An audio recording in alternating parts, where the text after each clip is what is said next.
আক্রমণ পাল্টা আক্রমণ। একজন মানহানি নোটিশ পাঠাচ্ছেন, তখন অন্যজন পরিষ্কার বলছেন লড়ে নেব। কথা হচ্ছে তৃণমূলের রাজ্য সাধারণ সম্পাদক কুণাল ঘোষ ও তিলোত্তমার বাবা মাকে নিয়ে। বুধবার তৃণমূল নেতা তিলোত্তমার বাবা মাকে মানহানি নোটিশ পাঠিয়েছেন। পাল্টা তার জবাবে ফোন তুলে তিলোত্তমার মা দাবি করলেন কুণাল ঘোষ নাকি তাদের টাকা দিয়ে রফা করতে বলেছেন। এর প্রতিক্রিয়া দিতে গিয়ে তৃণমূল নেতাও পরিষ্কার বলেছেন তিলোত্তমার মা বাবা যেন সব তথ্য প্রমাণ দিয়ে বিচারককে দেখান। বুধবার মানহানি নোটিশ সংক্রান্ত বিষয়টি নিয়ে তিলোত্তমার বাবা মাকে প্রশ্ন করেন সাংবাদিকরা। তখন তিলোত্তমার মা বলেন, ওর মন আছে বলে মনে করি না, নামটাও মুখে নেব না। সাংবাদিকরা তিলোত্তমার বাবা মাকে প্রশ্ন করেন, আপনারা তো বলছেন কুণাল ঘোষ সেটিং করতে গিয়েছিলেন সিবিআই এর কাছে। হ্যাঁ, আমাদের কথা বিশ্বাস না হলে এই বিষয়টা নিয়ে তদন্ত হোক।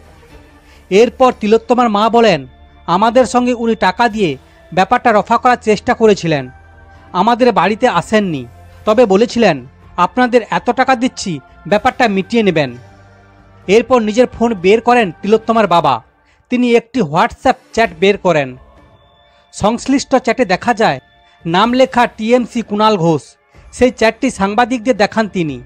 তিলোত্তমার বাবা বলেন, কুণাল ঘোষ প্রচুর রকম মেসেজ করেন, আমাদের বিভিন্ন ধরনের মেসেজ করেন। আমরা ভুল পথে যাচ্ছি নাকি সঠিক পথে যাচ্ছি তার পরামর্শ দেন। এরপর সাংবাদিকদের প্রশ্ন, আর টাকার বিষয়টি? তখন তিলোত্তমার বাবা বলেন, তার রেকর্ডিং আমার কাছে নেই, যেহেতু হোয়াটসঅ্যাপ কল ছিল তাই এই নিয়ে কিছু বলবো না।